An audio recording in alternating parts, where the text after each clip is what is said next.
Oi, pessoal! Tudo bem aí com vocês? Estou aqui eu, Gabriel Montezuma, e... eu, Duda Villanova! Para gravar mais um podcast para vocês. Hoje a gente vai falar de um assunto que parece muito básico, mas é extremamente complexo. O que é mesmo, Duda? Hoje a gente vai falar sobre tudo que você precisa saber de avaliação de função renal. TUDO! Tudo! Todas as dúvidas que você tem de como interpretar as nossas fórmulas que tem de estimativa, quando usar os testes para avaliar a função renal de forma medida, que a gente chama, e não só estimada. Então, só para organizar o pensamento, Gabi, deixa eu falar para os meninos como vai ser o episódio de hoje, tá? A gente vai começar falando um pouco de função renal e a diferença de função para filtração glomerular. Depois a gente vai falar a importância de medir essa função renal, né? Por que a gente usa no dia a dia. E como fazer a avaliação da função renal, os métodos de medir taxa de filtração glomerular, estimar e outras avaliações de função. E por último, a gente vai dar um best practice para vocês. Eu adorei. A Duda é muito chique, gente. Ai, gente, eu adorei. Eu falei assim, vamos fazer casos clínicos para ficar prático. Vamos fazer best practices. Pra gente sedimentar o conhecimento, tá? São casos clínicos no final, gente. Ai, mas eu gostei mais de best practice. Então, começando, Duda. Primeiro, o que é a função renal? É a mesma coisa de filtração glomerular? Não, gente, o nosso rinzinho é perfeito, né? Então ele não só filtra, porque Os nossos rinzinhos. Os dois. Os dois, juntos? A gente não só filtra o sangue, a gente faz a reabsorção e secreção tubular, a gente faz o controle pressórico, a produção de eritropoetina, controle de metabolismo ácido básico e o controle do metabolismo ósseo. Então, assim, a função renal ela é muito mais complexa do que simplesmente filtração glomerular. Além disso, a gente produz calcitriol, a gente tem uma regulação do excesso e da falta de água, a secreção tubular ajuda a gente a excretar o que a gente tiver de excesso, tipo potássio, fósforo. Então, o rim, ele faz um trabalho meio que não muito inteligente por um ponto de vista, porque ele tem que trabalhar muito para chegar no resultado final, porque ele vai filtrar 100 ml por minuto de plasma, em média, né, que dá em um dia 100 vezes 24, 1.440, dá mais ou menos 144 litros por dia de plasma, para no final das contas produzir 1 litro de xixi. Né? Por que isso, né? Porque a gente precisa ter uma grande quantidade de líquido junto com eletrólitos, com escórias, com tudo que vem junto com o filtrado glomerular para o túbulo poder selecionar quem tem que sair e quem tem que ficar. Gente, o rim, ele é virginiano. Ele faz e refaz 1000 vezes a mesma coisa para garantir perfeição. Então, a urina, toda vez que ela sai, a gente tem que bater palma, né? Exatamente. É uma emoção, todo mundo devia chorar, né? Exatamente. Tá, mas a gente falou tudo isso, Gabi. Então, por que a gente fala tanto de filtração glomerular quando a gente vai falar de função renal? Se tem tantas funções, né? Pois é. A forma mais fácil de quantificar é através da medida da filtração glomerular ou da estimativa. É a forma que eu consigo ter um valor numérico da função renal. Quanto que o rim funciona em relação à secreção tubular, à secreção de eritropoetina, ao balanço ácido-base, ele não é muito facilmente quantificável numericamente. E a gente sabe que a filtração glomerular ela tem correlação direta, na maioria dos pacientes, com todas as outras funções. Vão ter pacientes que você vai ter uma função tubular mais prejudicada do que a filtração e vice-versa. Mas, em média, elas andam em conjunto. Por isso que a gente usa a filtração glomerular. Então, quando a filtração glomerular cai, habitualmente as outras funções caem de forma proporcional. Então, a gente acaba usando filtração, mas lembrando que existe tudo isso associado. Tá, mas para que a gente quer saber exatamente quanto é a função? Não seria mais fácil dizer igual para fígado, que existe uma disfunção, que existe uma cirrose, ao invés de dizer que existe 30, 20, 40 de taxa de filtração? Não, né? A gente sabe que através da taxa de filtração glomerular, a gente consegue dar o diagnóstico de doença renal crônica, lembrando que não só a taxa de filtração glomerular, a gente classifica e a gente tem a ideia prognóstica daquele doente. Isso mesmo, né? A gente sabe, por exemplo, que menor que 60, eu chamo de DRC, se tiver mais de 3 meses. A classificação, né? 3A, 3B, 4, 5, né? A gente não vai ficar se atendo aos números aqui, mas depende da taxa de filtração glomerular exata. O prognóstico, eu sei que quanto pior a classificação da DRC, ou quanto menor a taxa de filtração estimada, a gente tem um maior risco de doença cardiovascular, a gente tem um maior risco do paciente entrar em diálise. Então, o número em si é muito importante em muitas situações. Mas me fale uma coisa, quando que vai mudar totalmente o seu tratamento? Ou o que eu quero dizer de forma mais objetiva? Quando que eu preciso saber se é 20, se é 25 ou se é 30 a taxa de filtração glomerular? Em várias situações diferentes. Por exemplo, doentes renais crônicos com menos de 30 de taxa de filtração glomerular pelo SUS devem ser encaminhados ao nefrologista. Pacientes que precisam de ajuste de antibióticos, né, sejam eles nefrotóxicos ou não. Por exemplo, ajuste de dose de amikacina, ajuste de dose de cefepime. Muitas vezes com uma faixa bem estreita, né? Tipo a ciclovir, ganciclovir e o próprio aminoglicosídeo, né? Perfeito, exatamente. Pacientes que vão ser listados para transplante renal, a gente sabe que para listar precisa de um clearance, uma taxa de filtração glomerular menor do que 10 ou menor do que 15, se for diabético. Pacientes para doarem o rim, né? Avaliação de doador renal, a gente precisa saber do número para permitir a doação, tem que ser acima de 90. Então, são várias situações diferentes que eu preciso saber exatamente o número da taxa de filtração glomerular. Pacientes que vão fazer quimioterapia, né? Tem trabalho falando que se eu boto uma dose errada de acordo com a taxa de filtração glomerular, porque eu achei que a taxa de filtração dele era uma taxa maior ou menor, né? No caso, uma taxa menor, então eu corrigi para baixo a dose, ele tem uma chance menor de ter uma resposta ao quimioterápico. Do mesmo jeito que se eu fizer uma dose alta, ele pode ter uma toxicidade muito alta, medular ou mesmo renal, né? A gente sabe que são drogas que têm uma taxa de efeitos adversos muito alta e grave, né? Então, essas são as situações que muitas vezes o número exato faz diferença, né? A metformina no diabético, menor que 30, a gente até discutiu se tira ou não, mas aqui a gente tem que falar que tira. Mas a gente às vezes está 27, aí depois vem 32, aí você já tirou. É uma confusão no ambulatório, por isso que a gente tem que olhar com muito critério esse tipo de situação. Mas o que eu gosto de falar também é que a gente fala sempre, né? DRC estágio 4, a chance de a gente ter uma anemia, um distúrbio mineral ósseo é maior. Quando é estágio 5 é maior ainda, né? Vai piorando no decorrer da evolução da DRC. Mas são doenças que a gente tem como mensurar se elas já estão acontecendo. Eu quantifico o PTH, o fósforo, o cálcio, o fosfatase alcalina, e eu quantifico o HB, a hemoglobina, a ferro, a ferritina. Então, a gente sabe que essas complicações são mais prevalentes, mas tem coisa que eu consigo acompanhar do mesmo jeito, né? Isso não vai me atrapalhar tanto, né? Muitas vezes, para eu estimar o risco do paciente entrar em diálise, por exemplo, vale mais a pena eu saber como está a progressão, se a taxa de filtração está progredindo para baixo, obviamente, né? Se ela está piorando, do que exatamente saber se está 20, 25 ou 30, se estiver estável, né? Então, tem situações que realmente faz muita diferença, mas tem situações que às vezes a gente fica naquela picuinha de saber exatamente quanto tá, e na maioria não, mas em muitos pacientes não faz tanta diferença. Acho que já deu para entender os motivos que fazem a gente querer saber a taxa de filtração, né? Mas como vamos fazer, Duda? É tão simples assim? Pega a creatinina, abre uma calculadora na internet, como da própria SBN, e eu já sei a taxa de filtração estimada dos pacientes? Então, não é simples, porque senão não seria nefrologia. É claro. Idealmente, a gente faria a medição direta da taxa de filtração glomerular, né? É o padrão ouro de avaliação de função renal. Para a gente fazer a medição direta, a gente precisa de uma substância que seja completamente e livremente filtrada, que não sofra interferência de reabsorção ou secreção tubular, que não tenha metabolização extrarrenal e que não se deposite em tecidos, tá? Para isso, a substância seria exógena, porque não há substância endógena que não sofra interferência de nada. E de preferência que fosse de graça ainda, né? Para melhorar ainda mais, né? Que fosse um comprimidinho também. Isso, que não fosse injetável. Não é o que acontece, porque o que a gente dispõe como padrão ouro é o clearance urinário de inulina.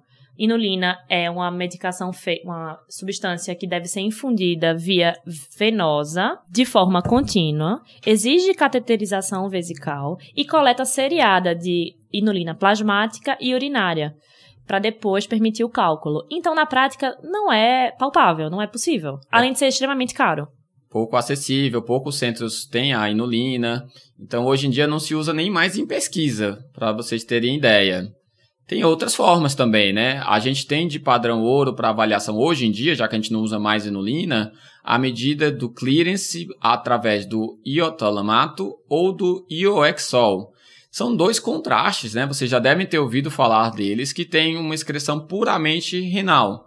O iotalamato, a forma mais preconizada é medindo através do clearance renal pela medida do iotalamato urinário e o iohexol pela medida do iohexol plasmático. Quando a gente tem um clearance renal único, né, de uma substância, é só a gente ir avaliando o tanto que essa substância está diminuindo no sangue, né, no caso do iohexol, e o tanto que ela está aumentando na urina, no caso do iotalamato, no decorrer do tempo.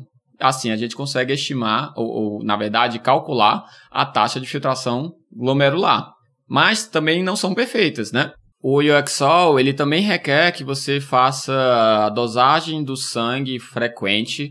O método mais utilizado dura 10 horas, mas tem método com 5 horas, tem método com 2 horas, porque eu preciso ver o decaimento no plasma. O iotalamato, ele precisa também de sondagem vesical, né? Porque você precisa saber quanto que está o clearance urinário. Então, por isso, eu preciso ter exatamente a medida da diurese. Não adianta você achar que o que tem na bexiga vai sair sempre que o paciente quiser totalmente. Então, atrapalharia um pouco a minha fórmula. São também substâncias exógenas, são substâncias que também requerem infusão, não são tão baratas também. Então, também não são ideais, mas, sem dúvida, são os métodos que atualmente são aceitos como os métodos com maior precisão da taxa de filtração glomerular.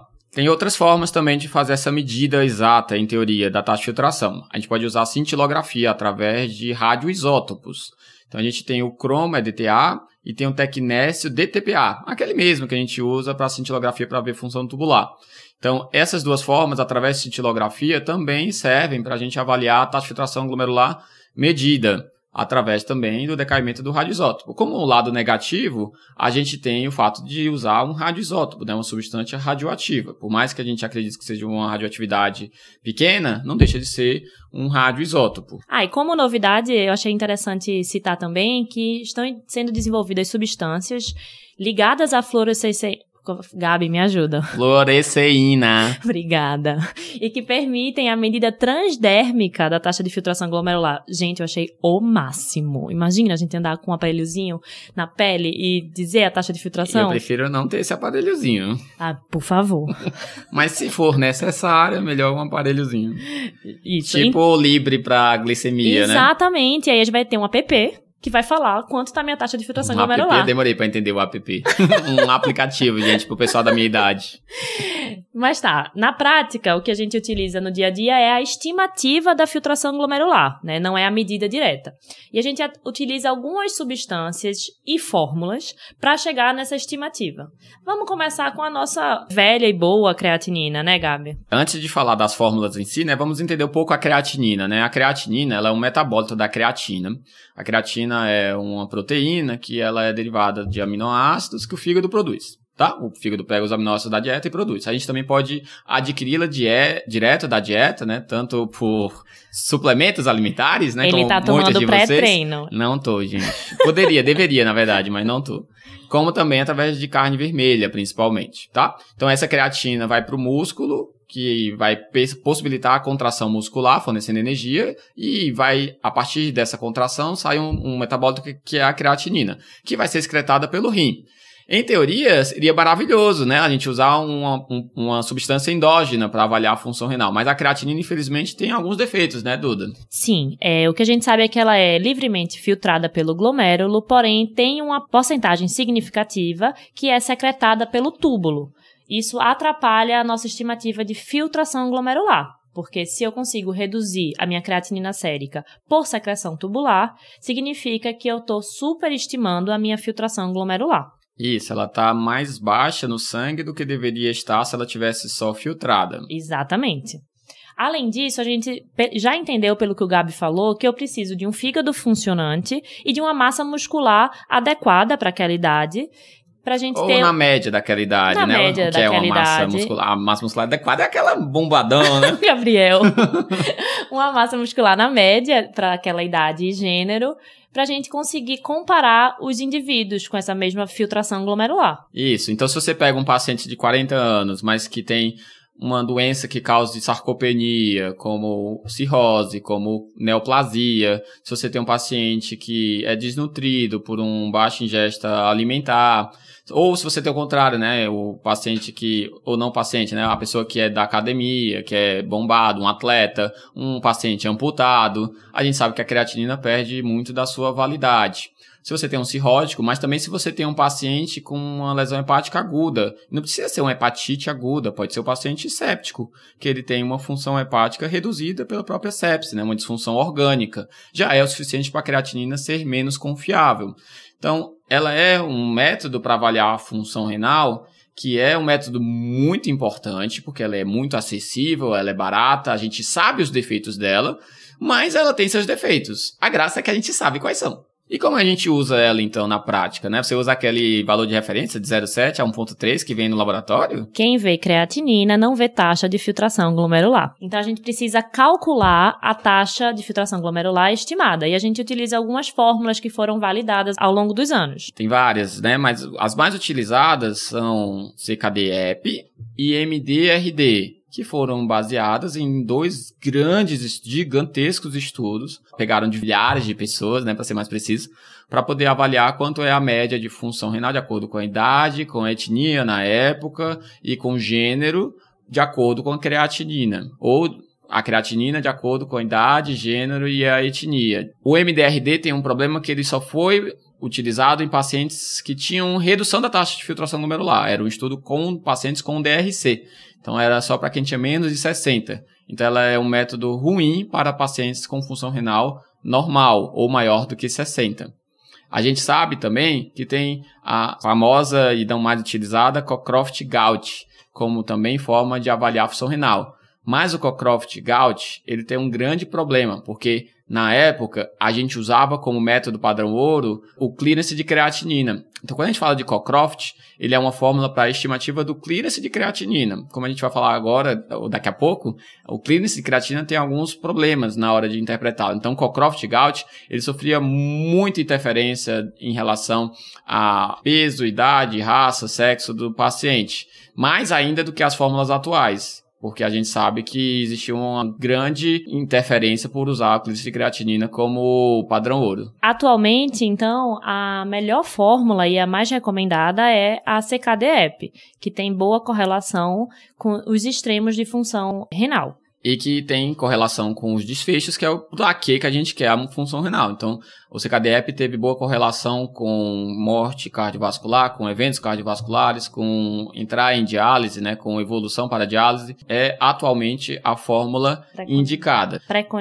Preconizada. Tá, além da creatinina, a gente também tem a cistatina C, que é uma proteína produzida por todas as células nucleadas e que é completamente filtrada pelo nosso glomérulo. Depois de filtrada, ela é reabsorvida pelo túbulo, onde ela vai ser degradada. Então, a cistatina C, ela não sai na urina. Não existe clearance urinário de cistatina C. Se você achar cistatina na urina, é porque você tem uma doença renal com doença tubular.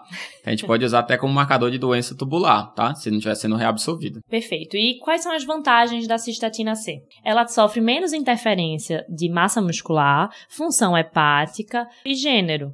Porém, a cistatina C, ela está alterada em estados de inflamação, uso de corticoide e neoplasias, pensando no alto turnover celular. Além disso, os pacientes com grande massa de tecido gorduroso, os obesos, também têm maior produção de cistatina C. Já que eles têm muitas células, né? Pensa que onde tem célula, tem cistatina. Então, a gente também tem que lembrar destes cenários na interpretação da cistatina. Ela não é perfeita. O importante aqui é a gente lembrar dos cenários que desfavorecem a creatinina e os que desfavorecem a cistatina e tentar utilizar uma no defeito da outra.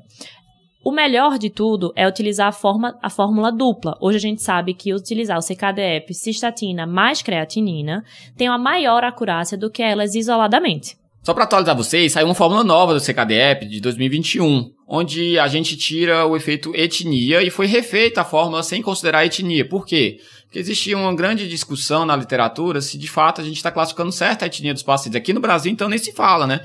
Pela fé, né? Quem que é negro, quem que não é negro, quem que é branco, é muito miscigenado. Então, a gente sabia que muitos pacientes a gente estava errando ainda mais por você estimar que ele tinha uma etnia específica, né? A gente não tem a genética dos pacientes. E a gente sabe que mesmo o paciente negro, ele pode ter uma massa muscular baixa, né? Porque a diferença é que, em média, o negro tem uma creatinina mais alta porque tem mais massa muscular. Então, aquela creatinina que parecia ter menos função, na verdade, não era menos função, era só mais massa muscular. Mas a gente sabe que tem diversos perfis diferentes mesmo quando você considera os negros. Então, atualmente, o mais recomendado é usar a fórmula sem etnia, tá? Que é essa nova de 2021.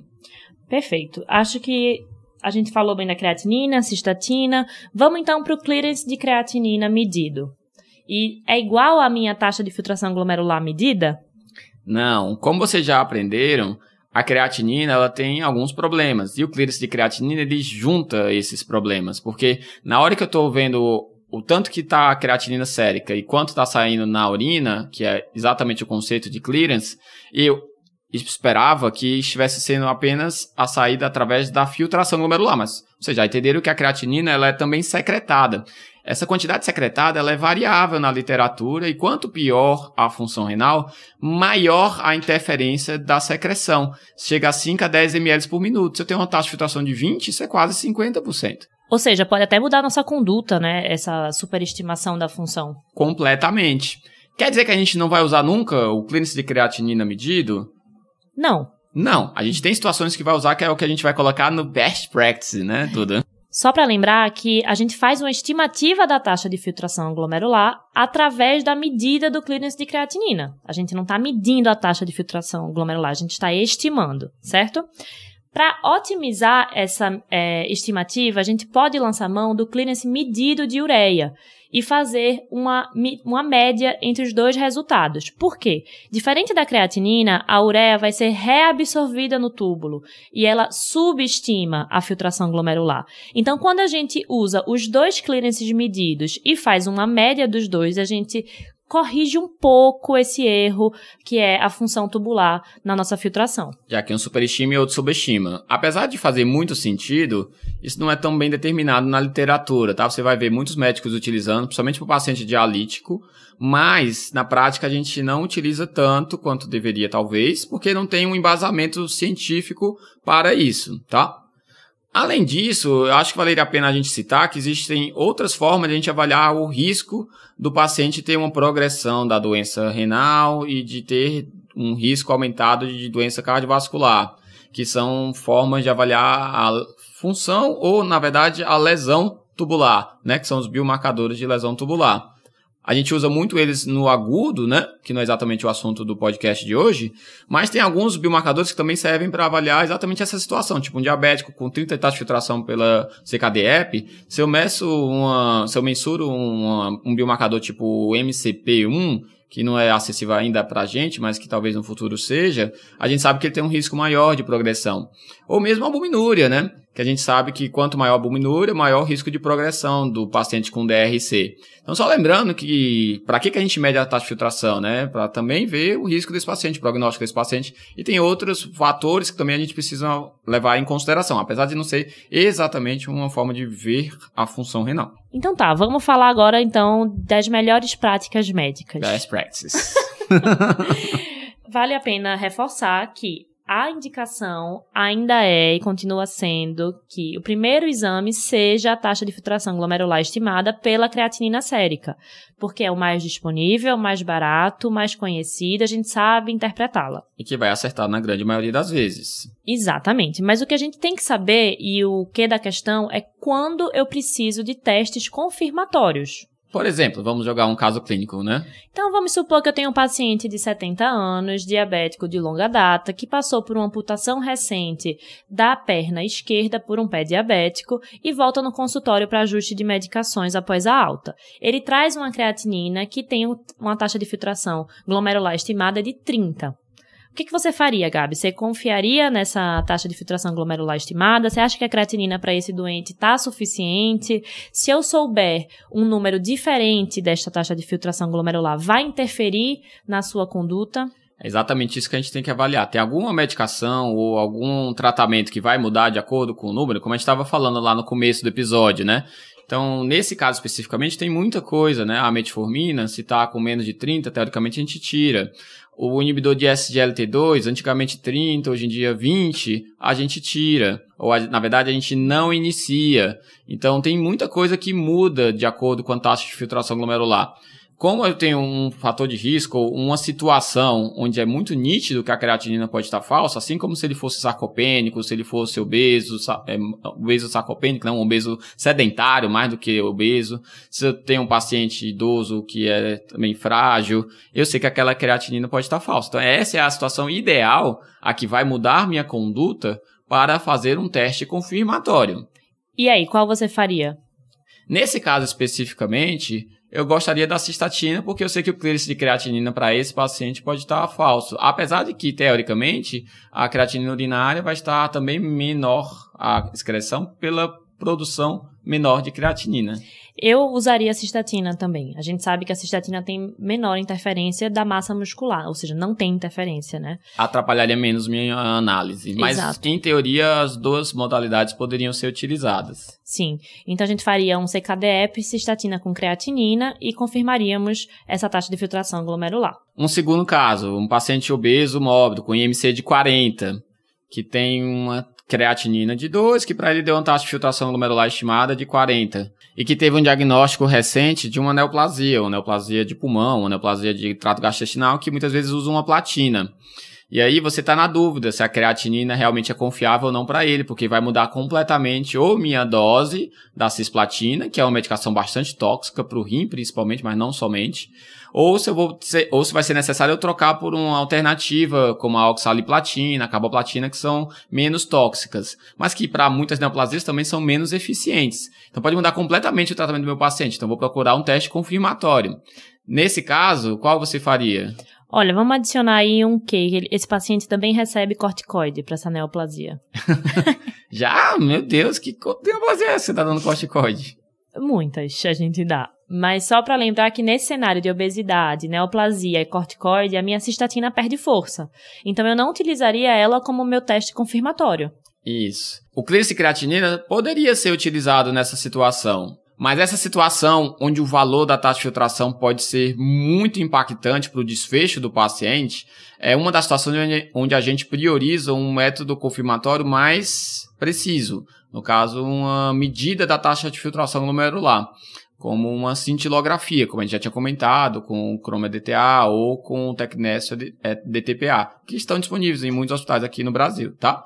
Então, essa é uma situação que talvez precise de uma precisão ainda maior do que o que a gente tem normalmente com as formas de estimar a taxa de filtração. Então, gente, só para a gente reforçar que o importante é conhecer os métodos disponíveis para avaliar a função renal e utilizá-los em conjunto. Não é que um é sempre melhor do que o outro, tá? A gente precisa saber compensar as falhas de um com a utilização correta de um segundo teste nesses casos limítrofes. Tá, então mais um caso para a gente consolidar o aprendizado. Vamos supor que a gente tem um pai que quer ser doador renal para um filho, que acabou de entrar em diálise por uma DRC de causa indeterminada e está na avaliação da função renal. A gente sabe que para doação, essa função renal, né, a taxa de filtração glomerular tem que ser acima de 90.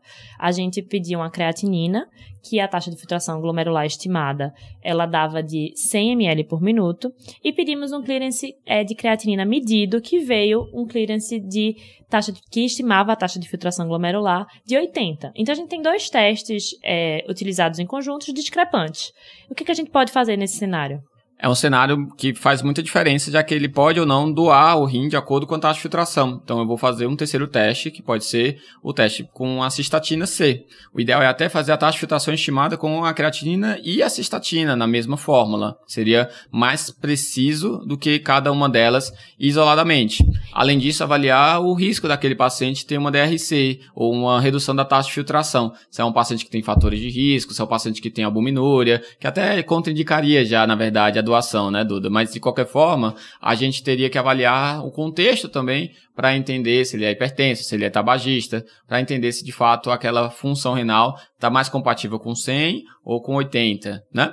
Exatamente.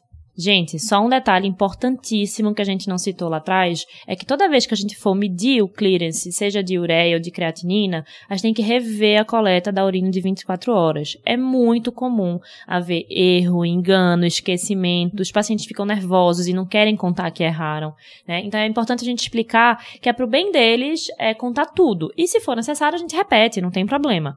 Em paciente internado, até tem alguns autores que recomendam que a glicicreatinina seja o método confirmatório, já que você consegue, em teoria, principalmente quem está sondado, saber exatamente quanto é a diurese daquele paciente em 24 horas, né? Seria uma medida mais confiável, tá? Então, são casos, pessoal, que a gente quis colocar da vida real, que aparece o tempo inteiro. Eu tive, essa semana, 2 pacientes com creatinina de 1,5, que eram saudáveis, não tinha nenhuma comorbidade, urina normal, que aí eu achei muito estranho. Eram pacientes mais ativos, um deles era atleta, e aí eu fui fazer uma cistatina e veio uma cistatina com taxa de filtração de 90, enquanto a creatinina vinha 50. Aí, talvez uma para mais, uma para menos, você botando na fórmula, ele dá 75, 80, que mostrava que ele tinha uma função normal, que ele não era um doente renal crônico. Ele já tinha sido taxado como doente renal crônico e veio atrás de segunda opinião. Isso aparece o tempo inteiro no ambulatório, no consultório, né? Já que são pacientes jovens que muitas vezes têm mais massa muscular. Então, gente, quem vê creatinina não vê taxa de filtração glomerular. É a mensagem do dia. E isso que a gente nem falou de método, né? Colorimétrico, Jafé, de espectrometria de massa, né? Que tem medicações que interferem, como a cimetidina, que ninguém usa mais, mas que, por exemplo, o Bactrim atrapalha a secreção de creatinina, como o paciente que tem quiterícia, que a bilirrubina atrapalha também a avaliação do método, né? Mas realmente a gente tem que lembrar de todas as situações onde há uma interferência. Só para complementar, lembrar de algumas situações especiais, tá? No transplantado, teoricamente, a cistatina não tem validação, tem uma discussão pelo transplantado ser um paciente possivelmente inflamado, assim como HIV. Fibrose cística tem definido que não é para usar cistatina C. Na lesão renal aguda, a gente sabe que não tem como a gente avaliar taxa de filtração estimada por nenhuma fórmula, mesmo a fórmula de clearance cinético, ela não tem validação para avaliar exatamente quanto é a função para ajuste de drogas, por exemplo. Então, são situações que a gente sabe que ainda falta um método melhor para a gente avaliar exatamente quanto é a função renal. E para acabar, a cereja do bolo. Qual que é o melhor método para avaliar a taxa de filtração para ajuste de drogas, né? A gente já citou vários exemplos onde faz muita diferença a gente ter uma taxa de filtração X ou Y para dizer qual vai ser a dose da medicação que vai ser utilizada. Então, existe uma controvérsia na literatura de qual seria a melhor fórmula de avaliar a taxa de filtração nessa situação, porque a farmacocinética de muitos dos estudos que fez com que a gente soubesse a dose utilizada para cada paciente, de acordo com a taxa de filtração, foi normalmente o Cockcroft-Gault. Então, por conta disso, a gente sabe que existem algumas literaturas que recomendam usar o Cockcroft-Gault. Existe uma referência que até a gente queria que vocês dessem uma olhada depois, que a gente vai colocar embaixo a referência, que é do Código Currículo de 2021, sobre função renal, sobre a avaliação da função renal. Ele coloca que hoje em dia o que se aceita é que a gente use de fato a forma que para aquele paciente tenha maior chance de ter uma maior assertividade, uma maior acurácia da taxa de filtração glomerular estimada. Então, hoje em dia, se recomenda utilizar normalmente o CKD-EPI, que é o que é mais acurado. Mas vocês já entenderam que tem algumas situações que eu vou usar o CKD-EPI, cistatina, creatinina, ou mesmo uma medida de taxa de filtração glomerular direta, não só a estimada. Perfeito, bem lembrado, Gabi. Um ponto importante que ele cita é que a gente tem que corrigir o peso, por exemplo, em paciente obeso mórbido, que eu sei que é uma situação que o Cockcroft-Gault é muito falho, já que ele considerava o peso também na fórmula. Então, o obeso mórbido, ele sugere que a gente use o peso ideal. E outra importante situação que a gente precisa corrigir é que a gente não pode usar a área de superfície corpórea 1.73, que é o que vem direto na fórmula, né, no CKD-EPI e no MDRD. Ele já vem na fórmula com 1,73, ele não te pergunta altura e peso. Lembra?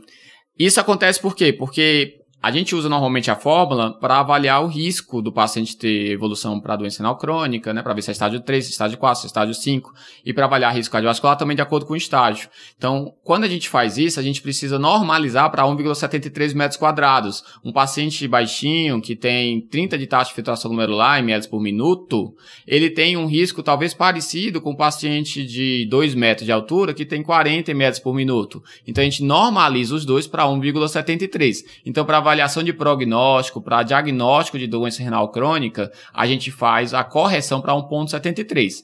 Já para drogas, a gente tem que entender que o rim é um filtro. Não importa se você tem 2 metros quadrados ou 1 metro quadrado. O tanto de plasma que vai ser filtrado vai ser 30, 40, 50 ml por minuto, sem o 1,73, já que eu não tenho 1,73. Então, para o fator filtro, para a lavagem, o clearance, a limpeza do sangue, do plasma, a gente não corrige. Então, o ideal é a gente tirar o fator área de superfície corpórea. Para fazer isso, é só pegar a área do paciente, dividir por 1,73 e multiplicar o valor que você encontrar para o valor que veio na fórmula que você colocou. Aí você já vai estar excluindo o 1,73. Esse menino é um gênio. Que orgulho. Não por isso. Que bela cereja do bolo, então, amigo. Achei ótimo essa lembrança, né? A gente realmente esquece de fazer essa correção e o ajuste da medicação é fundamental, porque a gente não pode dar nem excesso, nem em falta.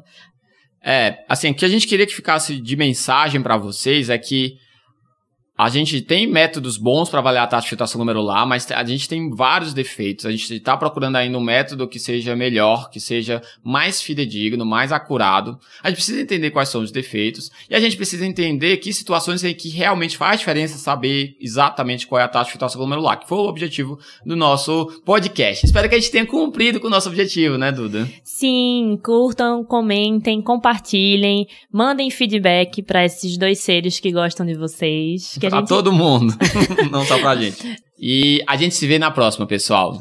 Até lá, beijo. Beijo.